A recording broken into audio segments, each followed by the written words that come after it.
जय हिंद साथियों, आप सभी का स्वागत करते हैं आपके अपने चैनल ASG के एसएससी जीडी 2025 एग्जाम को क्रैक करने के लिए एसएससी जीडी 2025 का पूरा ऑफिशियल सिलेबस देखेंगे।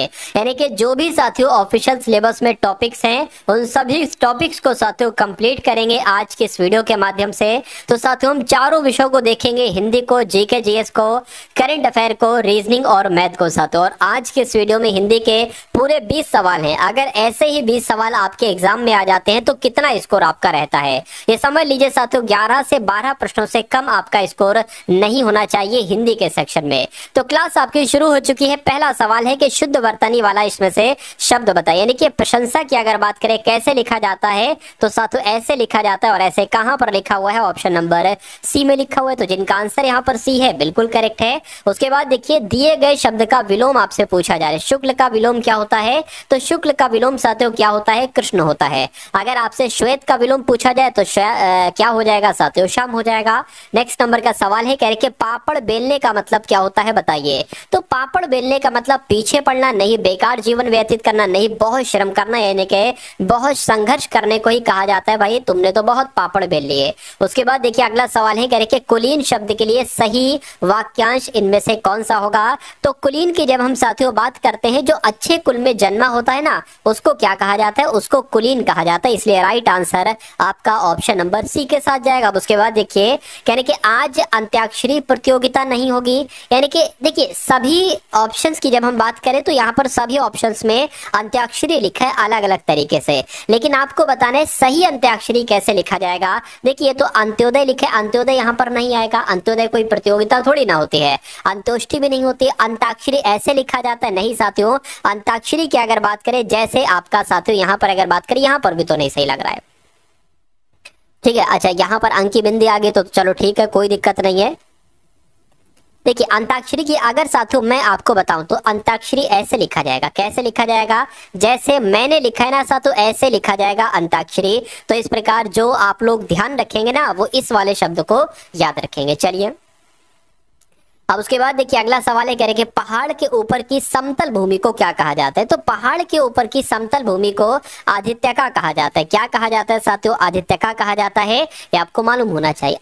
अंतरिक्ष की अगर बात करते हैं साथियों, देखिए पृथ्वी और आकाश के बीच के स्थान को क्या कहा जाता है? अगर आपसे पूछा जाए तो आपको अंतरिक्ष बताना है, ठीक है ना। चलिए उसके बाद देख लीजिए अगला सवाल है कह रहे कि गुरुजनों पर श्रद्धा रखनी चाहिए। तो गुरुजनों पर श्रद्धा रखनी चाहिए, यहाँ पर कहां पर त्रुटि है? गुरुजनों पर, ये तो बिल्कुल सही लिखा हुआ है। इसमें गुरुजनों पर रखनी चाहिए ये भी सही लिखा हुआ है। श्रद्धा बिल्कुल सही लिखा हूं। तो मैं कहूंगा यहाँ पर कोई त्रुटि नहीं होगी, कोई त्रुटि नहीं होगी। तो ऑप्शन नंबर सी आपका आंसर हो जाएगा। निम्नलिखित में से शुद्ध वर्तनी वाले शब्द को बताइए कैसे लिखा जाता है साथियों। शुद्ध वर्तनी वाला शब्द मुझे बता दीजिए। तो यहाँ पर उन्मीलित की अगर बात करें साथियों, कैसे आपका उन्मीलित लिखा जाता है? मेरा मानना है साथियों उन्मीलित आपका इस प्रकार से लिखा जाता है। और ऐसे कहां पर लिखा हुआ है? ऑप्शन नंबर सी में लिखा हुआ है। तो इस प्रकार आपका आंसर है ऑप्शन नंबर सी के साथ। तो मैं कहूंगा बिल्कुल करेक्ट है। अब उसके बाद देखिए नेक्स्ट नंबर का सवाल है, कहा जा रहा है कि उस विकल्प का चयन कीजिए जो निम्न मुहावरे का अर्थ को व्यक्त करता है। यानी कि ज्योतियों में दाल बांटना, इसका मतलब क्या होता है? साफ इनकार करना नहीं, बाधा पैदा करना नहीं, आपस में लड़ाई झगड़े को करना कहना कहा जाता है ज्योतियों में दाल बांटना। यानी कि आपस में लड़ाई झगड़ा हो जाना, इसको क्या कह सकते हैं? ज्योतियों में दाल बांटना इसको कह सकते हैं। उसके बाद देख लीजिए नेक्स्ट नंबर का सवाल है कह रहे कि आंख का समानार्थी शब्द आपसे पूछा जाता है। देखिए आंख की अगर बात करें ना तो आंख के बहुत सारे समानार्थी बनते हैं। जैसे कि आंख की अगर बात करें तो आंख को दृग कहा जाता है, ठीक है। आंख को साथियों लोचन कहा जाता है। आंख की अगर बात करें तो अक्षी कहा जाता है। आंख को क्या कहा जाता है? अक्षी कहा जाता है, ठीक है ना। तो ये सारी चीजें आप लोग ध्यान रखें। क्या आंख को वासव कहा जाता है? नहीं, धनुष कहा जाता है साथियों। देखिए ये हग लिखा हुआ है, ठीक है। हग नहीं होना चाहिए, यहाँ पर दृग होना चाहिए। हो सकता है टाइपिंग वगैरह मिस्टेक हो गई हो, तो मैं कहूंगा ये चीज आप लोग यहाँ पर ध्यान, क्योंकि अंबु भी नहीं कहते हैं आंख को, ठीक है, क्योंकि अंबु का मतलब होता है जल, ठीक है। और धनुष लिखा हुआ है ना, इसका मतलब क्या होता है? राक्षस इसका मतलब होता है। और यहाँ पर जो वासव लिखा हुआ है, वासव भी इसका मतलब, क्योंकि वासव एक तरीके तरीके से इंद्र का पर्यायवाची होता है। खैर अगले नंबर का सवाल देखिए, कह रहे कि 4 भुजाओं वालों के लिए एक शब्द क्या होगा। तो जिसकी 4 भुजाएं हो उसको एक तरीके से, यानी कि 4 भुजाओं वाले के लिए अगर एक शब्द की हम बात करते हैं तो इसको चतुर्भुज कहा जाता है। क्या कहा जाता है साथियों, इसको चतुर्भुज कहा जाता है, जिनका आंसर ऑप्शन नंबर बी के साथ है। मैं कहूंगा आंसर आपका बिल्कुल करेक्ट है। हमारे गांव में एक तालाब की स्थापना हुई। क्या कभी तालाब की स्थापना होती है, या घर की स्थापना होती है, दुकान की स्थापना होती है, मंदिर की स्थापना होती है? देखिए घर का निर्माण, घर का नहीं, अगर मकान होता तो मकान का निर्माण कह सकते थे, लेकिन हाँ मंदिर की जो होगी ना, मंदिर की स्थापना ही होगी। इसलिए आंसर आपका अगर है ऑप्शन नंबर डी तो मैं कहूंगा बिल्कुल करेक्ट है। भारत में अनेकों राज्य हैं, रेखांकित शब्द कौन से कारण से अशुद्ध है? मतलब मुझे बताइए क्या इसमें, इस वाक्य में यहां से लेके जो यहां तक वाक्य है, इसमें क्या सर्वनाम से संबंधित अशुद्धि है? मैं कहूंगा नहीं। क्रिया से संबंधित अशुद्धि है? मैं कहूंगा नहीं। वचन से संबंधित अशुद्धि है? मैं कहूंगा बिल्कुल ठीक, क्योंकि भारत में अनेकों राज्य हैं ये नहीं होना चाहिए, भारत में अनेक राज्य है ये होना चाहिए। तो वचन से संबंधित अशुद्धि है, वचन से संबंधित गलती है, तो ये आपका राइट आंसर हो जाएगा ऑप्शन नंबर सी। उसके बाद देखिए, वकीलों ने कागजात की दर्शन की या सर्वेक्षण किया या निरीक्षण किया या जांच किया। तो यहाँ पर खाली जगह में कौन सा वर्ड आ जाएगा? मेरा मानना है साथियों कि वकीलों ने कागजात की जांच की, ये आना चाहिए। तो आपका राइट आंसर जो जाएगा वो ऑप्शन नंबर डी के साथ जाएगा। जिसके पार देखा जा सके उसके लिए एक शब्द क्या हो सकता है? तो उसको पारदर्शी कहा जाता है, और जिसके पार नहीं देखा जा सकता उसको साथियों अपारदर्शी कहा जाता है। तो ये दोनों चीजें, दोनों बातें आप लोग ध्यान रखेंगे। अगला सवाल है, कह रहे कि नियमित अभ्यास मूर्ख को भी चतुर बना देती है। इसमें गलती कहां पर है, कौन से वाले पार्ट में गलती है बताइए? देखिए नियमित अभ्यास मूर्ख को भी ठीक है ना, मूर्ख को भी चतुर बना देता है। क्या नियमित अभ्यास सही है? नियमित अभ्यास, ठीक है ना, नियमित अभ्यास मूर्ख को भी चतुर बना देता है। ठीक है, बताइए यहाँ पर कहां पर? देखिए देता है आना चाहिए। नियमित अभ्यास मूर्ख को भी चतुर बना देता है, देती है नहीं आना चाहिए। तो मैं कहूंगा साथियों यहाँ पर दिक्कत है, 3 वाले में दिक्कत है, 3 वाले में दिक्कत है। तो ऑप्शन नंबर डी आपका राइट आंसर हो जाएगा। उसके बाद देखिए इंद्र का आपको बताना है समानार्थी शब्द क्या होगा। तो इंद्र की अगर बात करें, अभी मैंने आपको बताया था, ठीक है, वासव किसे कहा जाता है? इंद्र को कहा जाता है। और कौन से ऑप्शन में वासव है? तो ऑप्शन नंबर सी वाले में है। उसके बाद देखिए पानी फेर देना, इस मुहावरे का मतलब क्या होगा? जवाब न देना नहीं, संभाल लेना नहीं, बुरा भला कहना नहीं, बिगाड़ देना। किसी भी काम को बिगाड़ देना, यानी कि किसी भी काम पर साथियों पानी फेर देना। उसके बाद देखिए साथियों, जिसे बुलाया न गया हो, इसके लिए एक शब्द क्या होता है? देखिए जिसे बुलाया न गया हो उसको अनाहुत कहा जाता है। क्या कहा जाता है साथियों? उसको अनाहुत कहा जाता है। आप सभी लोग याद रखेंगे। नेक्स्ट नंबर का सवाल है, कह रहे कि खाली जगह को फिल कीजिए। यानी कि कई सौ वर्षों तक भारत के गले में पराधीनता की बेड़ियां पड़ी रही, या यहाँ पर आएगा पैरों में आएगा, ठीक है, क्या आएगा यहाँ पर आपसे कुल मिला के पूछा जा रहा है, बताइए। देखिए शरीर में, माथे पर नहीं होना चाहिए, ये होना चाहिए कई सौ वर्षों तक भारत के पैरों में पराधीनता की बेड़ियां पड़ी रही, गुलामी की बेड़ियां पड़ी रही। आंसर आपका ऑप्शन नंबर बी हो जाएगा। तो अब बताइएगा साथियों आपने इसमें से कितने क्वेश्चन बिल्कुल सही किए। और अब हम लोग देखेंगे साथियों पूरे के पूरे 20 क्वेश्चन जीके के, जीएस के और करंट अफेयर के। उसके बाद रीजनिंग को भी हम लोग देखेंगे और मैथ को भी हम लोग यहाँ पर देखेंगे। चलिए तो इस सवाल की अगर बात करते हैं साथियों, आपके सामने है, क्या है कि भारत का राष्ट्रीय गान यानी कि जनगण मन ये सबसे पहले कहां पर गाया गया? तो मैं कहूंगा कलकत्ता में गाया गया। और कब गाया गया? तो 1911 में गाया गया। इस प्रकार आपका सही जवाब ऑप्शन नंबर बी होगा। उसके बाद देखिए भारत का राष्ट्रीय पंचांग किस संवत पर आधारित है? ठीक है ना, पंचांग की अगर बात करते हैं तो ये तो शक संवत पर आधारित है। ये सवाल आपसे कई बार पूछा जा चुका है। देखिए जो भी आपको यहाँ पर क्वेश्चन करवाए जा रहे हैं सभी के सभी साथियों टॉप लेवल के एकदम क्वेश्चन है, यानी कि जिनके आने की पूरी संभावना, ऐसे क्वेश्चंस आपको करवाए। अगला सवाल है, कह रहे कि इनमें से कौन सा राष्ट्रीय उद्यान केरल में स्थित है, बताइए। चलिए तो यहाँ पर अगर बात करें साथियों कौन सा केरल में स्थित है मुझे बता दीजिए। देखिए एराविकुलम की अगर बात करते हैं, एराविकुलम राष्ट्रीय उद्यान ये कहाँ पर है? मैं कहूंगा ये केरल में है। बुक्सा राष्ट्रीय उद्यान इनमें से किस राज्य में है? तो बुक्सा राष्ट्रीय उद्यान की अगर बात करते हैं तो ये तो पश्चिम बंगाल में। कहाँ पर है साथियों? पश्चिम बंगाल में है। भारत का राष्ट्रीय वृक्ष कौन सा है बताइए? तो नीम है, पीपल है, नहीं साथियों बरगद है। क्या भारत का राष्ट्रीय वृक्ष कौन सा है? तो बरगद है, जिनका भी आंसर ऑप्शन नंबर सी है। मैं कहूंगा आंसर आपका बिल्कुल करेक्ट है। साथियों अगर आपने अभी तक तक इस वीडियो को लाइक नहीं किया तो तुरंत वीडियो को लाइक कर दीजिए। और अगर साथियों आप लोग चैनल पर नए हैं तो चैनल को साथियों आप सभी लोग सब्सक्राइब कर लीजिए। क्या कर लीजिए साथियों, सब्सक्राइब कर लीजिए, क्योंकि समझ लीजिए आधा सिलेक्शन तो आपका सब्सक्राइब करने से ही हो जाएगा। फिर आपको सब्सक्राइब करने के बाद जो भी आपको साथियों वीडियोस दिखती जाए उनको आप लेते जाएं, क्योंकि एसएससी जीडी की डेली अब साथियों क्लास होगी। क्योंकि अब आपके समय में क्या बहुत अधिक समय है तो नहीं कह सकता, बहुत अधिक समय नहीं है, हाँ लिमिटेड समय है। इतना समय आपके पास है कि रेगुलर अगर आप आज से तैयारी करेंगे तो मेरा मानना है कि तैयारी आपकी बहुत धुआंधार हो जाएगी। फिर एग्जामिनर की इतनी औकात नहीं रहेगी कि वो क्वेश्चंस तैयार करे और आप ना कर पाओ। यानी कि आपके पास समय लिमिटेड है, एक तरीके से काफी है। अगर इस समय को आपने अच्छे तरीके से नहीं बिताया और अगर अभी भी आप आलस्य में है तो फिर सिलेक्शन आपका बहुत मुश्किल हो जाएगा। इसलिए पूरी जान लगा दीजिए, क्योंकि ये आपका अंतिम कोशिश होना चाहिए। अगर आप किसी काम को करते हैं कि ये मेरी अंतिम कोशिश है तो आप अपनी पूरी जान लगा देते, लेकिन अगर आपके मनोमस्तिष्क में ये बात होती है कि भाई इस बार नहीं तो अगली बार हो जाएगा, क्या दिक्कत है, उसके बाद भी एक दूसरा एग्जाम 2 महीने बाद उसमें हो जाएगा, नहीं, आपको ये बिल्कुल भी नहीं सोचना है साथियों। अगर आप ऐसा सोचोगे तो आप अपनी तैयारी में ढील आपके ऑटोमेटिक हो जाएगी। ठीक है, चलिए तो पूरी मेहनत के साथ साथियों मैं आपको पढ़ाऊंगा, सिलेक्शन मैं आपको दिला कर रहूंगा। ठीक है, बस आप जो भी मैं आपको पढ़ाऊं उतना पढ़ लेना अच्छे तरीके से, हर एक चीज आपकी कवर हो जाएगी। कह रहे कि भारतीय विज्ञान संस्थान ये कहां पर स्थित है, तो ये साथियों बेंगलुरु में स्थित है। राइट आंसर जिनका ऑप्शन नंबर बी था मैं कहूंगा बिल्कुल करेक्ट है।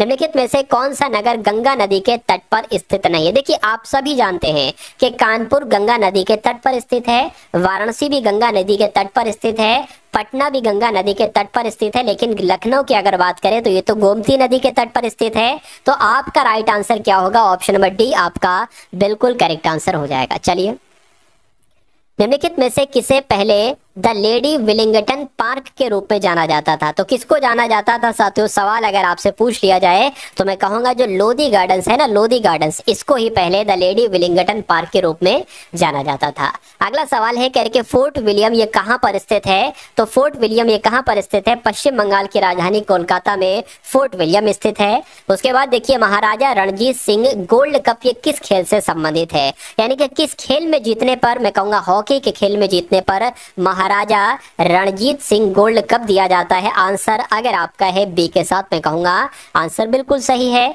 अब उसके बाद देखिए महाराजा, ये तो रिपीट क्वेश्चन हो गया। उसके बाद देखिए दिल्ली में जो स्थित कुतुब मीनार है इसमें कितनी मंजिल है, देखिए इसमें 5 मंजिल है। कितनी मंजिल है, 5 मंजिल है। और 5वीं मंजिल का निर्माण किसने करवाया था साथियों, फिरोज शाह ने 5वीं मंजिल का निर्माण करवाया था, ये भी आप लोगों को याद रखना है। अब उसके बाद देख लीजिए कहा जा रहा है यहाँ पर आपसे, कह रहे कि नियमित मुद्रा जारी करने वाला और दिल्ली को अपने साम्राज्य की राजधानी घोषित करने वाला पहला सुल्तान कौन सा था, तो उसका नाम था इल्तुतमिश। यानी कि इल्तुतमिश ये नियमित मुद्रा जारी करने वाला और दिल्ली को अपने साम्राज्य की राजधानी घोषित करने वाला पहला सुल्तान था।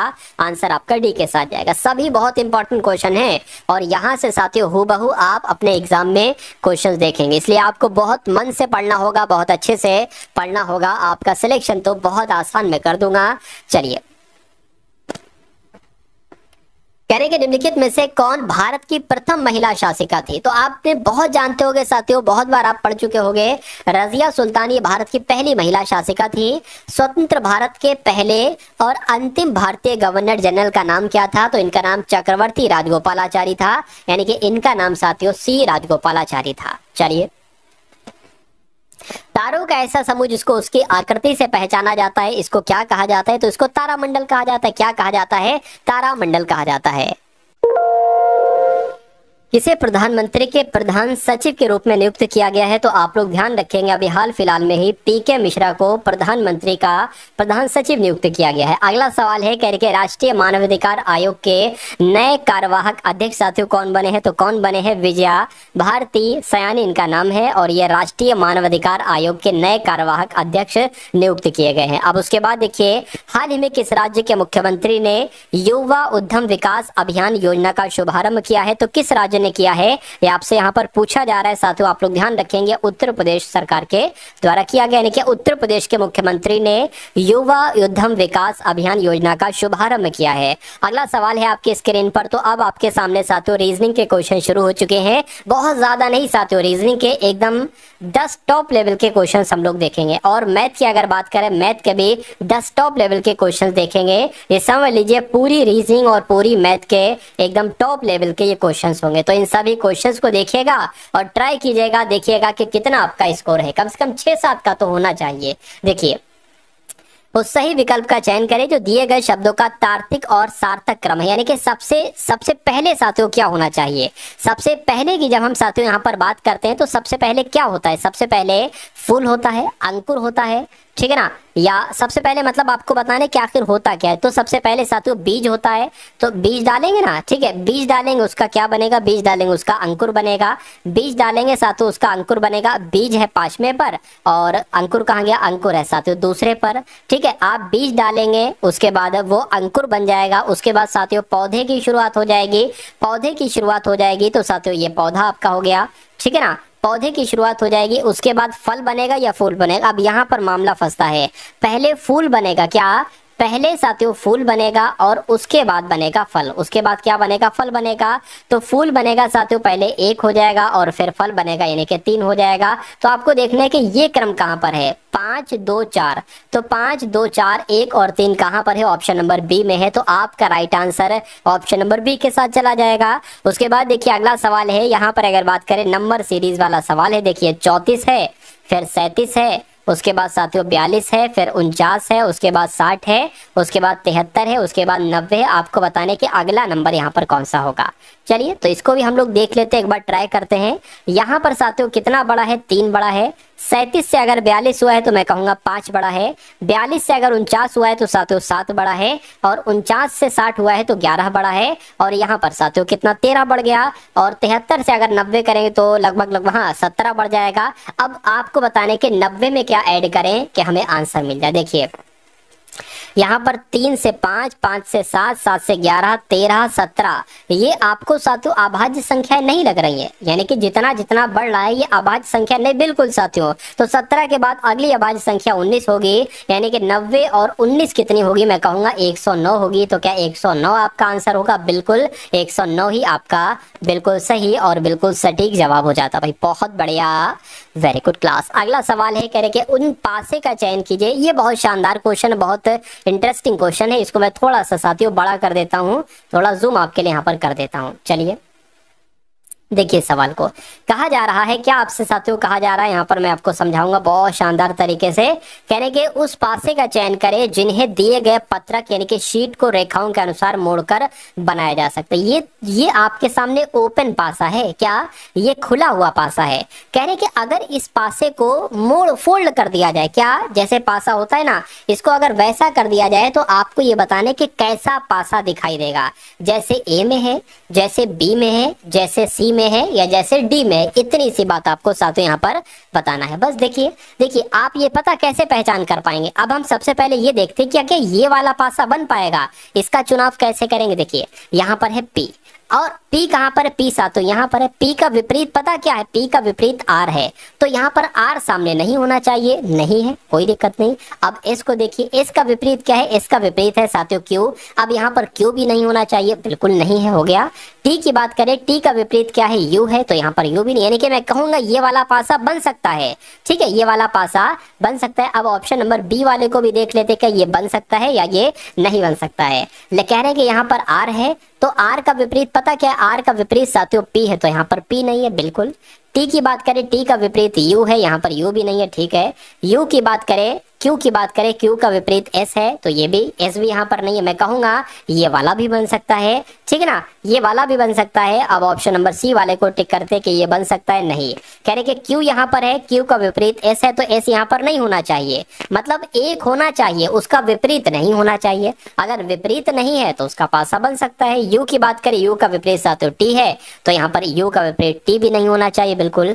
R की बात करें, R का विपरीत P है, तो यहाँ पर P भी नहीं, यानी कि ये वाला भी पासा बन सकता है। सकता है, ऐसे तो भाई चारों बन जाएंगे। चौथे वाले को भी साथियों चेक कर लेते हैं एक बार। देखिए आर है, आर का विपरीत क्या है, पी है, तो यहाँ पर पी नहीं है, ठीक है कोई दिक्कत नहीं। एस की बात करें तो एस का विपरीत क्या है, एस का विपरीत साथियों क्यू है, एस का विपरीत क्यू है, यहाँ पर नहीं, ठीक है। यू की अगर बात करते हैं साथियों, यू की अगर बात करें, यू का विपरीत क्या है, टी है, तो क्या ये भी बन जाएगा साथियों एक तरीके से ये तो लेकिन ऐसा यहाँ पर ऑप्शन नंबर है नहीं है। हाँ बिल्कुल साथियों है ऑप्शन नंबर डी। एक बार और इसको साथियों ट्राई कर लेते हैं, एक बार और देख लीजिए इसको क्या लिखा हुआ है यहाँ पर। एस लिखा है, एस का विपरीत क्यू होता है, तो क्यू यहाँ पर नहीं है, ठीक है। यू की बात करें साथियों, यू का विपरीत क्या होता है, यू का विपरीत साथियों टी है, तो यहाँ पर टी भी नहीं है। आर की अगर बात करें तो साथियों आर का विपरीत पी है, ठीक है ना, आर का विपरीत पी है, वो भी नहीं, यानी कि ये भी बन जाएगा। आंसर आपका जो जाएगा वो ऑप्शन नंबर सी के साथ जाएगा, यानी कि ए बी सी डी ये सारे पासे बन सकते हैं इनसे। तो इस प्रकार जिनका भी आंसर ऑप्शन नंबर सी के साथ है मैं कहूंगा बिल्कुल करेक्ट है। उसके बाद देखिए अगला सवाल है, कह रहे कि कथन है और यहाँ पर साथियों निष्कर्ष है। अब कथन में क्या कहा गया है इसको एक बार आप लोग देख लीजिए। कह रहे हैं कि सभी नेता पुरुष है, तो मान लेते हैं साथियों ये क्या आपके हो जाएंगे, ये आपके साथियों नेता हो जाएंगे। ये कौन हो जाएंगे, ये नेता हो गए, ठीक है ना, ये नेता हो। कह रहे कि सभी नेता कौन है, सभी नेता साथियों पुरुष हो गए, तो सभी नेता यहाँ पर पुरुष हो गए। अब कह रहे हैं कि कुछ विद्यार्थी नेता हैं, कुछ विद्यार्थी नेता हैं, तो इसको साथियों कैसे बनाया जाएगा, कुछ विद्यार्थी नेता यानी कि कुछ ऐसे करके साथियों हमें बनाना पड़ेगा क्या, कुछ विद्यार्थी कौन हो जाएंगे, कुछ विद्यार्थी आपके नेता हो जाएंगे, तो ये आपका साथियों बनेगा। अब निष्कर्ष को जरा पढ़िए और मुझे बताइए कौन सा निष्कर्ष सही है कौन सा गलत है। कह रहे कि कुछ विद्यार्थी पुरुष है, कुछ विद्यार्थी पुरुष है, ये बात तो बिल्कुल सही है। इतने विद्यार्थी पुरुष है, ये वाला सही है। सभी नेता विद्यार्थी है, भाई सभी नेता विद्यार्थी कैसे हो सकते हैं, हाँ सभी नेता नहीं, कुछ नेता विद्यार्थी हो सकते हैं, लेकिन सभी जो लगा है ना ये गलत हो जाएगा। इसलिए मैं कहूंगा केवल निष्कर्ष एक पालन करता है, और ऐसा कहां पर लिखा हुआ है, ऐसा आपका ऑप्शन नंबर बी में लिखा हुआ है। अब उसके बाद देखिए नेक्स्ट नंबर का सातों सवाल आपकी स्क्रीन पर है, इस सवाल को देखिए और मुझे बता दीजिए कि आपका राइट आंसर यहाँ पर किस ऑप्शन के साथ जाएगा। कह रहे हैं कि अब देखिए इस टाइप वाला सवाल है, इस टाइप वाले सवाल को कैसे करेंगे, आर खाली जगह एक्स एल खाली जगह क्यू खाली जगह। अब देखिए क्यू के बाद साथियों दो बार यहाँ पर खाली जगह है, क्या अगर बात करते हैं साथियों क्यू के बाद की दो बार खाली जगह है, ये एक हो गई और ये साथियों दो हो गई। एक्स के बाद एक खाली जगह है और फिर क्यू आ गया, उसके बाद एक खाली जगह, ई के बाद एक खाली जगह, एल पी के बाद एक खाली जगह और ये। तो कुल मिला के आपको काउंट करना है कि आखिर कितने लेटर यहाँ पर हैं। 1 2 3 4 5 6 7 8 9 10 11 12 13 14 15 16 17 18, यानी कि 18 है। तो मैं कहूंगा साथियों 6 का पेयर बन रहा होगा, 6 का पेयर बनना देख लेते हैं। 1 2 3 4 5 6, तो ये अलग हो गया यहाँ से। 1 2 3 4 5 6 ये अलग हो गया और 1 2 3 4 5 6 अलग हो गया। अब साथियों 6 का क्या बन रहा है, एक बार इसको हम लोग ट्राई कर लेते। देखिए सबसे शुरू में आर है और अंत में क्यू है, तो शुरू में साथियों आर हो जाएगा और अंत में क्यू हो जाएगा। अब अंत में देखिए क्या है, एल पी क्यू है, तो यहाँ पर एल की कमी है साथियों, एल आ जाएगा, ठीक, एल पी क्यू हो गया। और शुरू में साथियों क्या था, आर ई था, तो यहाँ पर साथियों आर हो जाएगा और ई हो जाएगा। यहाँ पर ई की कमी है, क्यू से पहले क्या है, पी है, तो यहाँ पर पी आ जाएगा। अब देख लीजिए आपने अपने पेन से क्या क्या लिखा हुआ है। आपने अपने पेन से साथियों ई लिखा है, आपने अपने पेन से पी लिखा है, आपने आर लिखा है, आपने ई लिखा है, आपने एल लिखा है, आपने फिर आर लिखा है, फिर आपने क्यू लिखा हुआ है। तो ऐसा कहाँ लिखा हुआ है साथियों, ई पी आर ई, उसके बाद साथियों एल आर, ठीक है ना। अच्छा यहाँ पर ये रह गया, तो यहाँ पर क्या आ जाएगा, यहाँ पर आर ई के बाद क्या एक्स है, तो यहाँ पर एक्स आ जाएगा, यानी कि साथियों क्या आर के बाद एक्स आ जाएगा और क्यू आ जाएगा। ऐसा ऑप्शन नंबर साथियों डी में मुझे नजर आ रहा है और ये क्या होगा, ये आपका बिल्कुल करेक्ट आंसर हो जाएगा। भाई बहुत बढ़िया, वेरी गुड क्लास। चलिए साथियों अब उसके बाद देख लेते हैं नेक्स्ट नंबर का सवाल है आपके स्क्रीन पर। इस सवाल को देखिए और मुझे बताइए कि आपका राइट आंसर क्या हो सकता है। देखिए चलिए यहाँ पर अगर बात करें, कह रहे कि A B C D E F एक सीधी पंक्ति में 36 पंक्ति में उत्तर की ओर मुख करके बैठे। कितने लोग हैं, 6 लोग हैं, तो हम बना लेते हैं 1 2 3 4 5 6, 6 लोगों के साथ हमने जगह बना ली बैठने के लिए, ठीक है। कह रहे कि सभी का मुख उत्तर की तरफ, सभी का मुख उत्तर की तरफ है। उसके बाद कह रहे कि ई और सी के बीच 4 व्यक्ति बैठे हैं, डी ए और एफ के बीच में है, ठीक है। अभी हम डिसीजन नहीं कर सकते कि हम ई और सी के बीच में 4 व्यक्ति तो छोड़ देंगे, लेकिन ये बैठेंगे कहाँ पर, डी और एफ, यहाँ इसको भी नहीं बैठा सकते।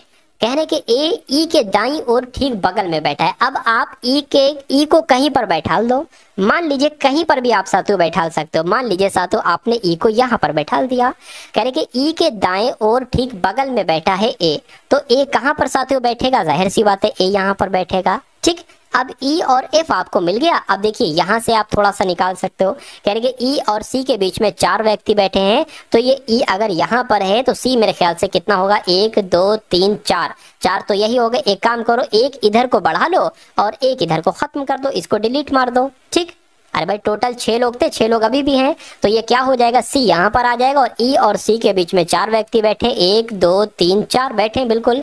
कह रहे कि ए और एफ के बीच में डी है, तो ए और एफ के बीच में कौन हो जाएगा, डी हो जाएगा। ठीक है, कह रहे ई के दाईं ओर ठीक बगल में बैठा है ए, तो ये भी बिल्कुल सही है। अब बचा कौन, देखिए ए, अच्छा यहाँ पर बी बचा है तो बी भी आ जाएगा। एफ के दाएं ओर ठीक बगल में कौन बैठा है, तो एफ के दाएं ओर ठीक बगल में बी बैठा है, तो क्या बी आंसर होगा, बिल्कुल साथियों आपका आंसर यहाँ पर ऑप्शन नंबर बी हो जाएगा। ऑप्शन नंबर नहीं बल्कि ऑप्शन सी होगा, आंसर आपका बी होगा। उसके बाद देखिए नेक्स्ट नंबर का सवाल है, कहा जा रहा है कि एक विशिष्ट कूट भाषा में एफ आर आई यानी कि फ्राई को 147 लिखा जाता है, क्रॉप यानी कि CROP को 208 लिखा जाता है, तो MUSIC यानी कि म्यूजिक को साथियों क्या लिखा जाएगा। अब यहाँ पर आपको लॉजिक पहचानना है, जैसे कि F होता है 6 पर, R होता है 18 पर, Y होता है 25 पर, तो 6 18 25 से 147 कैसे बनाया गया है, उसी प्रकार 3 18 15 16 से 208 कैसे बनाएंगे। इसको थोड़ा सा अगर हम कोशिश करें, इसको सबसे पहले एक बार जोड़कर आप देखिए तो कितना हो जाएगा साथियों, जोड़ने पर ये कितना हो जाएगा, ठीक, ये 24 हो जाएगा। 24 और 25 कितना होता है साथियों, आपका 49 होता है। तो 49 की गुणा अगर हमें 147 बनाना है, अगर हम 49 की गुणा 3 से कराते हैं तो 147 हमें मिल जाता है। क्या ये लॉजिक यहाँ पर भी लगा हुआ है, कोई दिक्कत नहीं, एक बार चेक कर लीजिए। ये C 3 पर होता है, R 18 पर होता है, 21 हो जाएगा। ठीक है, ये आपका 21 हो गया, O 15 पर होता है, P आपका 16 पर होता है, इसको कैलकुलेट कर लीजिए तो ये साथियों 12 हो जाएगा। ठीक, ये 52 हो जाएगा। क्या 52 की गुणा साथियों 3 से कराएंगे तो 208 तो नहीं लग रहा है, क्या लग रहा है, नहीं लग रहा है, ऐसा तो नहीं साथियों। यहाँ पर 3 लेटर थे तो इसकी गुणा 3 से कराई गई, यहाँ पर 4 लेटर है तो इसकी गुणा 4 से कराई जाएंगी। बिल्कुल साथियों ये हो सकता है, तो इसकी गुणा हम 4 से कराते हैं तो कितना आ जाएगा, 4 दूना 8 आ जाएगा। ठीक है, और 4 पंजे 20, बिल्कुल साथियों 208 हमें मिल गया। यानी कि लॉजिक हमें पता करना था, लॉजिक हमें अब मिल चुका है, अब हमें किसी चीज की दिक्कत परेशानी नहीं होगी। यानी कि यहाँ पर क्या कहा गया, सबको इरेज कर दीजिए, लॉजिक आपको ध्यान है ना, बस यहाँ पर साथियों ये आपका 13 पर होता है, MU 21 पर होता है, S 19 पर होता है, I 9 पर होता है, C 3 पर होता है। इनको आप टोटल कर लीजिए और 1 2 3 4 5 5 से आप गुणा कर लीजिए, आपका आंसर आपके सामने आ जाएगा। कैसे प्लस करोगे, देखिए ये आपका कितना हो जाएगा, 19 और 9 कितना हो जाएगा, 28 हो जाएगा, 28 3 31 हो जाएगा। अब 31 को 13 को 21 को जोड़ लो साथियों, 4 ये 5 हो गया, ये आपका कितना हो जाएगा, 4 5 6 यानी कि 65 हो जाएगा। तो 65 की गुणा 5 से करा दीजिए, 5 पंजे 25 हो गया, 6 पंजे 30 और 2 साथियों 32 हो जाएगा। यानी कि 325 आपका बिल्कुल करेक्ट आंसर हो जाएगा। और ये कौन से ऑप्शन में है साथियों, मैं कहूंगा ऑप्शन नंबर बी वाले में है ये।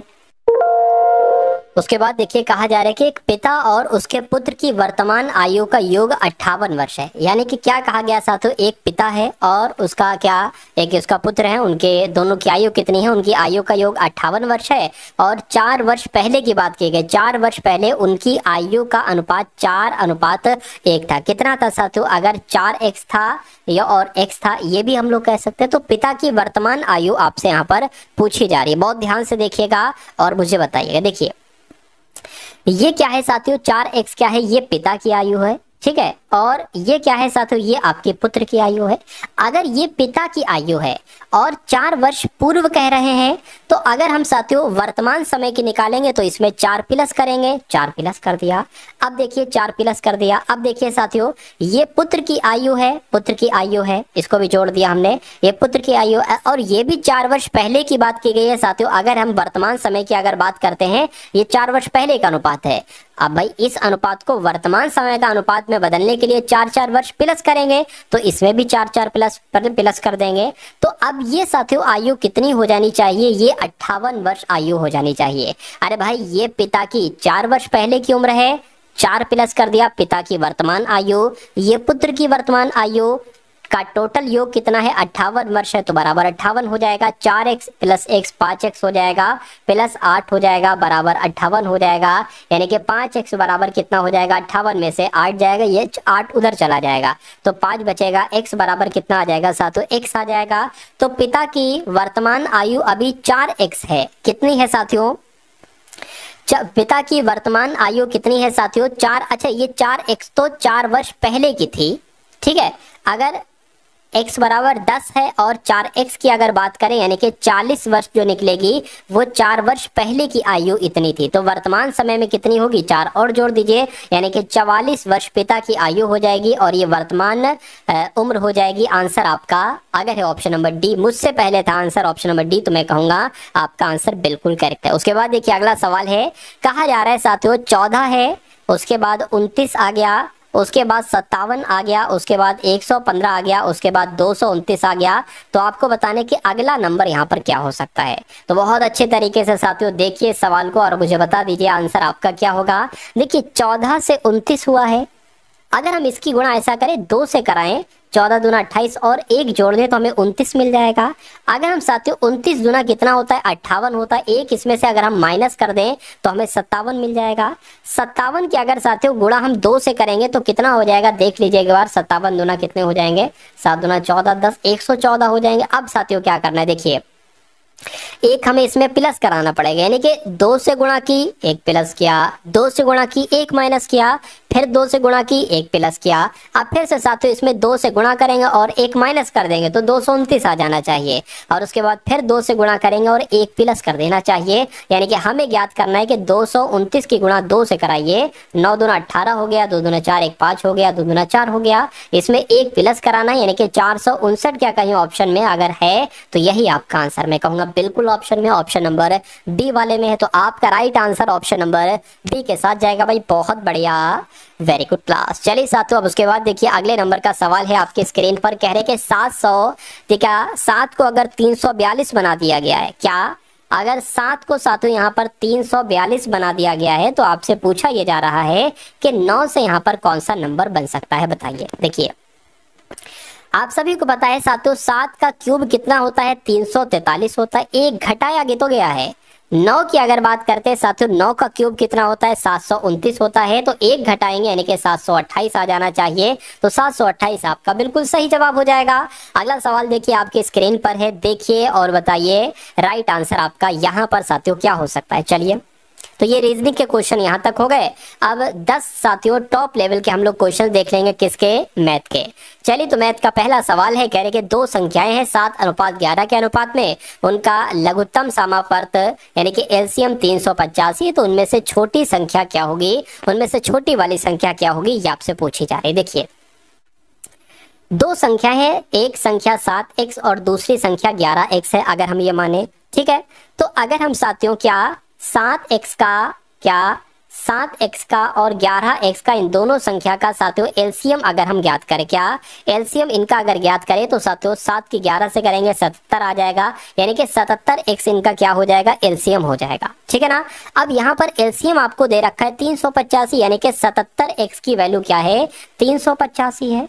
तो x की वैल्यू साथियों बहुत आराम से निकल आएगी। देखिए ये 11 से कट करे 11 7 77 हो जाएगा, 11 3 33 हो जाएगा और 11 5 55 हो जाएगा, ठीक है। 7 एकम 7, 7 5 35 हो जाएगा। तो x की वैल्यू जो निकल के आएगी वो 5 निकल कर आएगी, ठीक है ना। अब कह रहे कि छोटी वाली संख्या क्या होगी, छोटी वाली संख्या 7x है, 11x थोड़ी ना है, 7x है, तो x बराबर 5 है, यानी कि 5 गुणा 7 कितना हो जाएगा, 35 हो जाएगा। तो 35 आपका बिल्कुल सही आंसर हो जाएगा।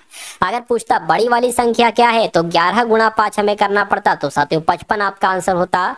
उसके बाद देखिए नेक्स्ट नंबर का सवाल है, देखिए ये क्वेश्चन साथियों अच्छे लेवल का है और ये क्वेश्चन साथियों मुझे अच्छा लगा, तो इस क्वेश्चन को देखिएगा और बताइएगा राइट आंसर क्या होगा। कहा जा रहा है, एक बार देख लेते हैं साथियों, ये मैंने पेन ले लिया अपना, चलिए।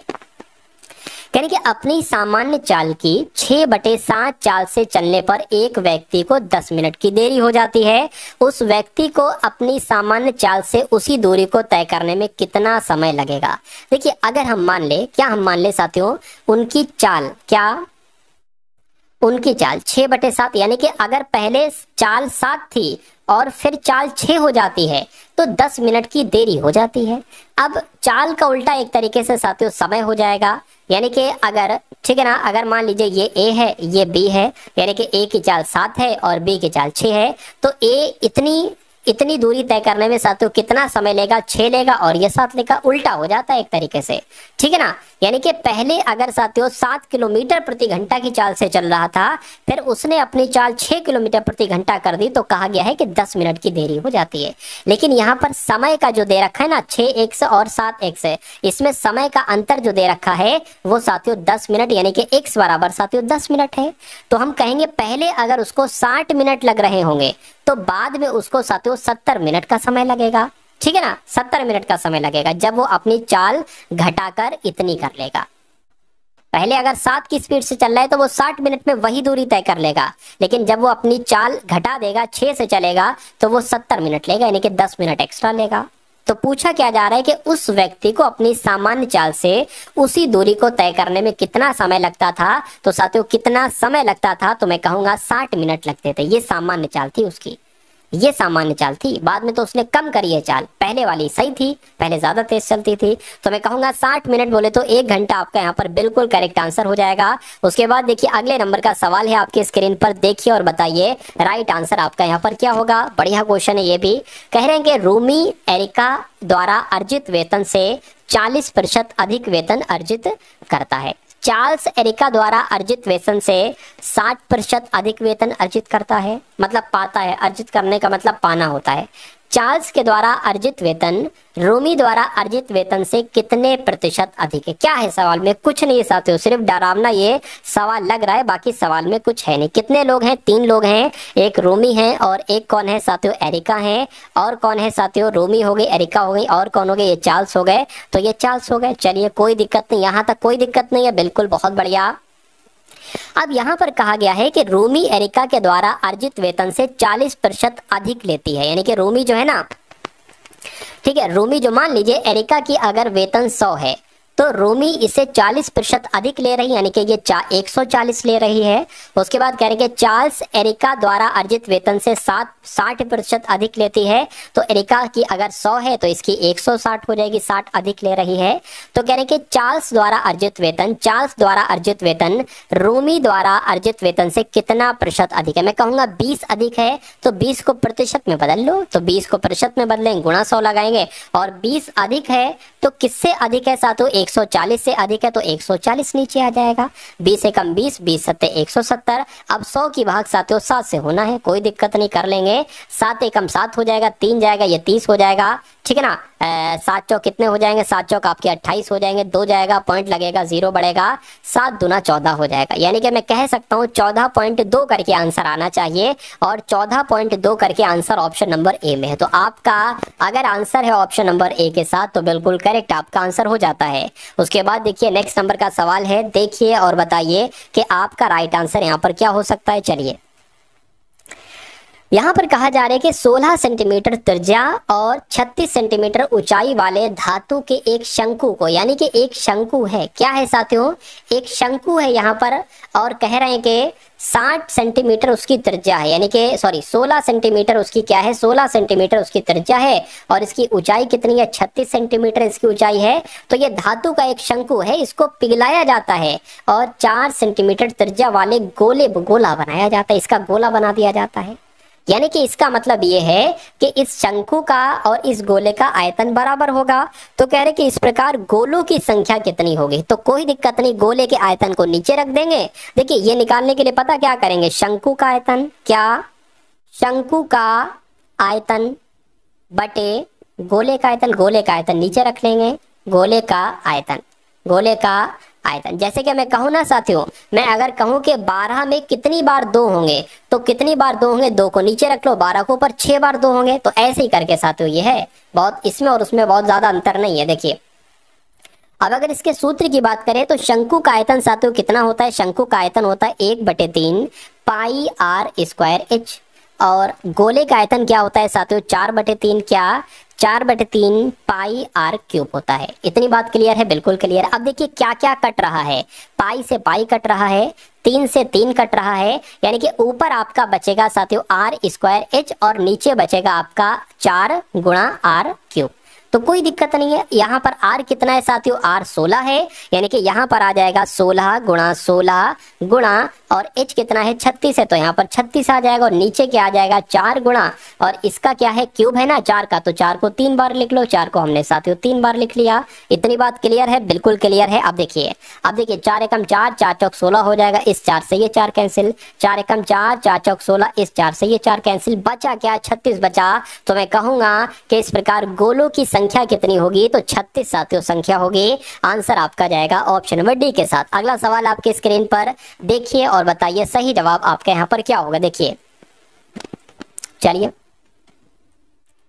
क्या लिखा हुआ है, कह रहे कि एक बैग में, क्या साथियों यहाँ पर अगर बात करें, एक बैग में 441 की धनराशि 50 पैसे, 25 पैसे और 20 पैसे के सिक्कों के रूप में है, जिसका अनुपात 4, अनुपात 3, अनुपात 2 के अनुपात में। तो कह रहे कि 25 पैसे के सिक्कों की संख्या मुझे बता दीजिए। तो इस सवाल में आपको कुछ नहीं करना होता है, मैं आपको बता देता हूं। देखिए यहां पर अगर बात करें अनुपात जो है ना, वो सबसे पहले आप अनुपात लिख लेंगे। अनुपात है 4 अनुपात 3 अनुपात 2, यानी कि 4x 3x और 2x।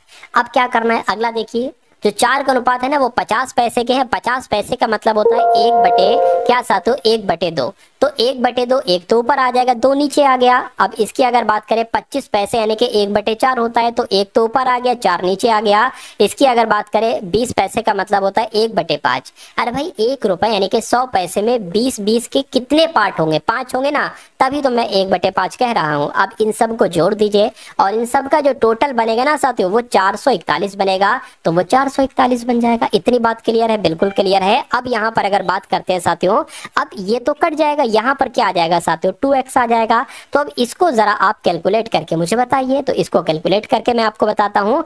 5 तियां 15 हो जाएगा, 15x प्लस 4 दूना 8 हो जाएगा, 8x हो जाएगा। बीच में बटे कितना हो जाएगा साथियों? 20 हो जाएगा, बराबर आपका 441 हो जाएगा। अब देखिए ये आपका साथियों 2x हो जाएगा, ठीक है, ये कितना हो जाएगा? 2x हो जाएगा। और ये आपका कितना हो गया? ये तो आपका 23x हो जाएगा। 23x बटे कितना हो जाएगा साथियों? 20 हो जाएगा। ये ठीक है ना? इतनी बात क्लियर है। और बराबर आपका क्या हो जाएगा? बराबर आपका 441 हो जाएगा। यहाँ पर साथियों x लिख लीजिए, यहाँ पर x आ जाएगा। अब देखिए 20 की गुणा क्या होगी? अगला स्टेप मैं आपको दिखा रहा हूँ। अगला स्टेप थोड़ा सा कलर साथियों यहाँ पर चेंज कर लेता हूँ। अगला स्टेप के लिए 20 की 2 से करेंगे तो कितना हो जाएगा साथियों? 20 दूना 40 हो जाएगा। बिल्कुल साथियों 40x हो जाएगा आपका ये, और ये आपका 23x रहेगा और बराबर आपका 441। 20 की गुणा हो जाएगी इससे, तो यहाँ पर 20 आ जाएगा, ठीक है ना? ये आपका कितना हो जाएगा? 40 और 23 साथियों 60 और 3 63x हो जाएगा। कितना हो जाएगा साथियों? ये आपका 63x हो जाएगा। 63x बराबर क्या हो जाएगा साथियों? 441 गुणा 20 बटे, ठीक है। अब एक काम करो अगले स्टेप पे साथियों, 63 यहाँ से हटके 63 आपका यहाँ पर आ जाएगा, ठीक है ना? चलिए तो अब अगर बात करें कि ये 3 से कट कर रहा है, देख लेते एक बार ट्राई करके साथियों। 3 दूना 6, 3 एकम 3 और इसको कट करिए। 3 एकम 3, 1 चला गया 14 हो गया, 3 चौक 12, 2 चला गया 21 हो गया, 3 सत्ते 21 बिल्कुल साथियों कट कर रहा है। अब उसके बाद ये फिर से साथियों 3 से कट करे, बिल्कुल हो जाएगा। देखिए 3 सत्ते 21 हो गया और 3 चौक 12 हो गया, 2 जाएगा 3 नीम आपका 27 और 7 सत्ते 49 हो गया। यानी कि 7 की 20 से करेंगे तो 140 कितना आ जाएगा? 7 की, अच्छा ठीक है, 7 की 20 से करेंगे कितना आ जाएगा? यानी कि x बराबर आपका 140 आ जाएगा। आपको समझ में आया यहाँ तक? अगर समझ में आया है साथियों तो बहुत अच्छी बात है। अब देखिए आपसे पूछा क्या जा रहा था कि 25 पैसे के सिक्कों की संख्या क्या है? तो 25 पैसे के सिक्कों की संख्या साथियों कितनी मैंने आपको बताई थी, ठीक है ना? 25 पैसे के सिक्कों की संख्या, ये 25 पैसे के सिक्कों की संख्या 3x थी। तो जब x बराबर 140 है तो 3x बराबर क्या आ जाएगा? यानी कि 3 गुणा 140 क्या हो जाएगा, ठीक है ना? कितना हो जाएगा साथियों? फटाफट बताइए। 14 तियां 42 होता है, यानी कि 420 हो जाएगा। तो 420 आपका क्या होगा? बिल्कुल करेक्ट आंसर हो जाएगा। थोड़ा सा समय अधिक लगा, लेकिन ये कैसा सवाल था? ये साथियों वैसा सवाल था जिसको अगर कोई बच्चा कर देता है तो वो बच्चा लाखों हजारों बच्चों को पछाड़ देता है, ये समझ लीजिए। चलिए उसके बाद देखिए नेक्स्ट नंबर का सवाल है, कह रहे हैं कि एक दुकानदार ने पतलून पर 25% की छूट की घोषणा की। उमेश दुकान में गया, वह छूट देखिए, एक दुकानदार ने पतलून पर कह रहे कि 25% की छूट है। कितने की छूट है? 25% की छूट है, ठीक है ना। कहने के ए उमेश दुकान में गया और वे छूट के रुपए में 500 रुपए बचाना चाहता था, ठीक है ना। छूट के रुपए में साथियों 500 रुपए बचाना चाहता था, और यदि प्रत्येक पतलून का मूल्य 250 है, प्रत्येक पतलून का मूल्य कितना है? 250 है। अब यहाँ पर देख लीजिए, तो ऐसे करने के लिए उसे कितने पतलून खरीदने होंगे? 250 रुपए की पतलून है। अब इस पर वो पतलून पर 25% की छूट देता है, तो जरा इसका देखो 25% आखिर होता कितना है 250 का? कोई दिक्कत नहीं है। इसको अगर कट करेंगे साथियों, 4 सत्ते 28 हो जाए, 4 सत्ते 28 तो ज्यादा हो जाएगा, 4 छंग आपका 24 हो जाएगा, ठीक है ना। 4 छंग 24, एक यहाँ पर आ जाएगा, 4 दूना 8 हो जाएगा, और पॉइंट करके 5 आ जाएगा, यानी कि 62.5 होता है। तो 62.5 रुपए की क्या हो जाएगी साथियों? कमी हो जाएगी। 62.5 रुपए की क्या हो जाएगी साथियों? कमी हो जाएगी, ठीक है ना। तो यहां तक आपको समझ में आ गया। अब से अगर बात करते हैं साथियों 500 रुपए की छूट पाने के लिए खरीदने वाले पतलूनों की संख्या कितनी होगी, ये आपसे पूछा जा रहा है। तो यहाँ पर साथियों हम क्या कर देंगे, सिंपल सा 500 की भाग साथियों 62.5 से कर देंगे, और जो आएगा वो आपका साथियों आंसर हो जाएगा, ठीक है ना। कितने पतलून खरीदने होंगे ये साथियों निकल आएगा। जीरो, इस पॉइंट को हटा के 0 यहाँ पर बढ़ जाएगा।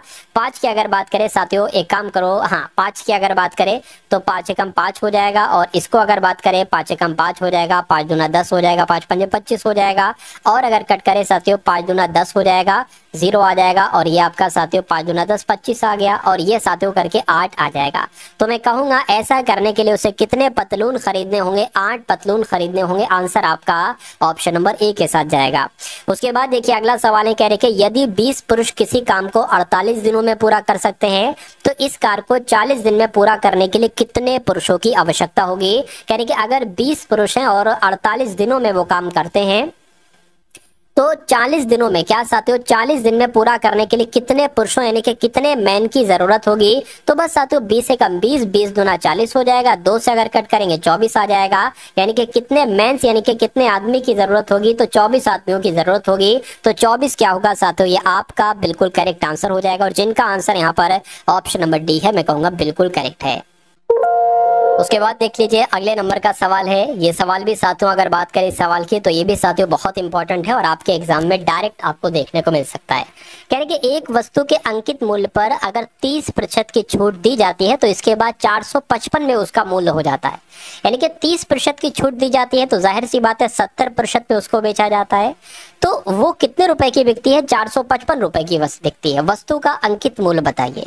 तो जब 70% की वैल्यू 455 है, ये हो जाएगी 1% की वैल्यू, और आपको एक तरीके से वस्तु का अंकित मूल्य ज्ञात करना है, यानी कि 100% की वैल्यू आप ज्ञात कर लीजिए। इस जीरो से आपका ये 0 कैंसिल हो जाएगा, 7 से अगर कट करेंगे 7 सत्ते 49 तो ज्यादा हो जाएगा, 7 छंग आपका 42 हो जाएगा, 3 जाएगा, 7 पंजे आपका 35 हो जाएगा, 0 बच जाएगा, यानी कि 650 साथियों वस्तु का अंकित मूल्य हो जाएगा, और यही आपका बिल्कुल करेक्ट आंसर हो जाएगा 650। चलिए उसके बाद देखिए अगला सवाल है। ये क्वेश्चन साथियों अच्छे लेवल का है, देखिए और मुझे बताइए कि इस क्वेश्चन का राइट आंसर आपका कैसे होगा। कह रहे कि एक त्रिभुज है और उस त्रिभुज की भुजाएं 8 सेंटीमीटर 8 सेंटीमीटर और 12 सेंटीमीटर हैं, तो त्रिभुज का क्षेत्रफल कितना होगा? ये सवाल आता है और बहुत सारे बच्चे इस सवाल को नहीं कर पाते। देखिए कभी भी अगर आपको त्रिभुजों की तीनों भुजाएं दे रखी हो और पूछा जाए कि इस त्रिभुज का क्षेत्रफल क्या होगा, तो सबसे पहले आप इसका अर्ध परिमाप निकालेंगे। क्या निकालेंगे साथियों? आप इसका सबसे पहले अर्ध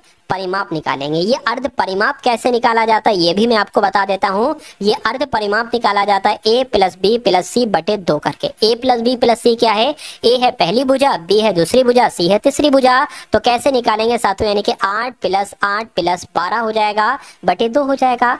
8 8 कितना हो जाएगा? देखिए ये 20 हो जाएगा, यानी कि 28 बटे 2 हो जाएगा। बोले तो साथियों 14 हो जाएगा, यानी कि अर्ध परिमाप कितना निकलेगा साथियों? 14 निकलेगा। पहली बात क्लियर है? बिल्कुल क्लियर है। अब देखिए इस अर्ध परिमाप को हम एस से डिनोट कर सकते हैं, ठीक है ना, क्योंकि साथियों अगर हमें मान लीजिए बार बार अर्ध परिमाप लिखना है तो इतना लंबा थोड़ी ना निकल पाएंगे, लिख पाएंगे बार बार अर्ध परिमाप, ठीक है। चलिए तो इसको एस से साथियों डिनोट करेंगे। अब अगर बात करते हैं क्या यहाँ पर अगर बात करें कि त्रिभुज का क्षेत्रफल क्या होता है, क्या कि त्रिभुज का क्षेत्रफल का सूत्र क्या होता है, ये मैं आपको साथियों बतला देता हूं, आप लोग यहाँ पर देख लीजिए। त्रिभुज के क्षेत्रफल का साथियों सूत्र होता है एस एस माइनस ए। क्या?